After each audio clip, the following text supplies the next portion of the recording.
Bonjour et bienvenue dans ce nouveau numéro du temps d'une bande-annonce, un numéro consacré à Mission Impossible Dead Reckoning Partie 1, réalisé par Christopher McQuarrie avec Tom Cruise, Hayley Atwell, Rebecca Ferguson ou encore Simone Pegg.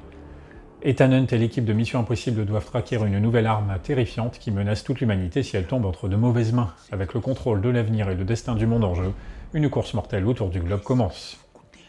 Avec ses 2h43, Dead Reckoning propose un spectacle plutôt satisfaisant mais n'a pas su exploiter sa durée pour nous livrer une histoire approfondie. Côté action donc, la longue poursuite à Rome est assez agréable, bien qu'elle marque avant tout par ses éléments humoristiques, étant donné que Grace, la nouvelle venue, n'est pas habituée à de telles circonstances, ce qui a le mérite de changer un peu.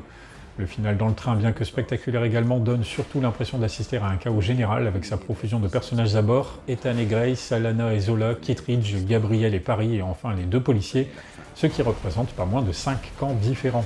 La présence de chacun est donc très diluée, d'autant qu'on suit surtout les événements à travers les yeux de Ethan Hunt presque uniquement, ce qui se fait malheureusement au détriment de tout le reste.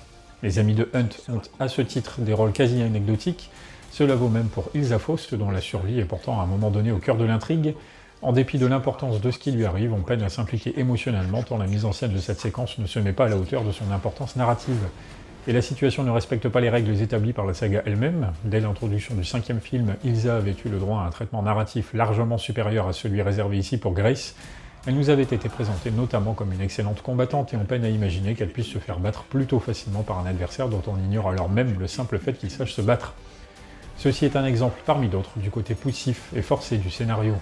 L'ouverture à bord du sous-marin russe est peu prenante et si l'idée de se battre contre une intelligence artificielle a le mérite d'apporter là aussi un petit quelque chose de neuf, l'histoire se résume quand même à faire face à un terroriste bien humain en la personne de Gabriel, dont on ne sait ni comment il s'est retrouvé à travailler pour l'entité, ni comment, malgré sa capacité à soi-disant tout anticiper, il n'a su posséder les deux parties de la clé que durant un très court instant après cela s'être fait tout bêtement voler.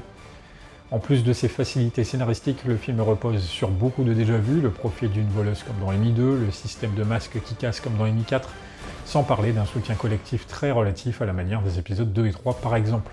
La saga reste très qualitative dans son ensemble, mais la formule semble avoir atteint ses limites. Se renouveler n'est sans doute pas une mission impossible, mais cette fois, elle a échoué. Merci de m'avoir écouté et n'oubliez pas, le temps d'une bande-annonce reviendra.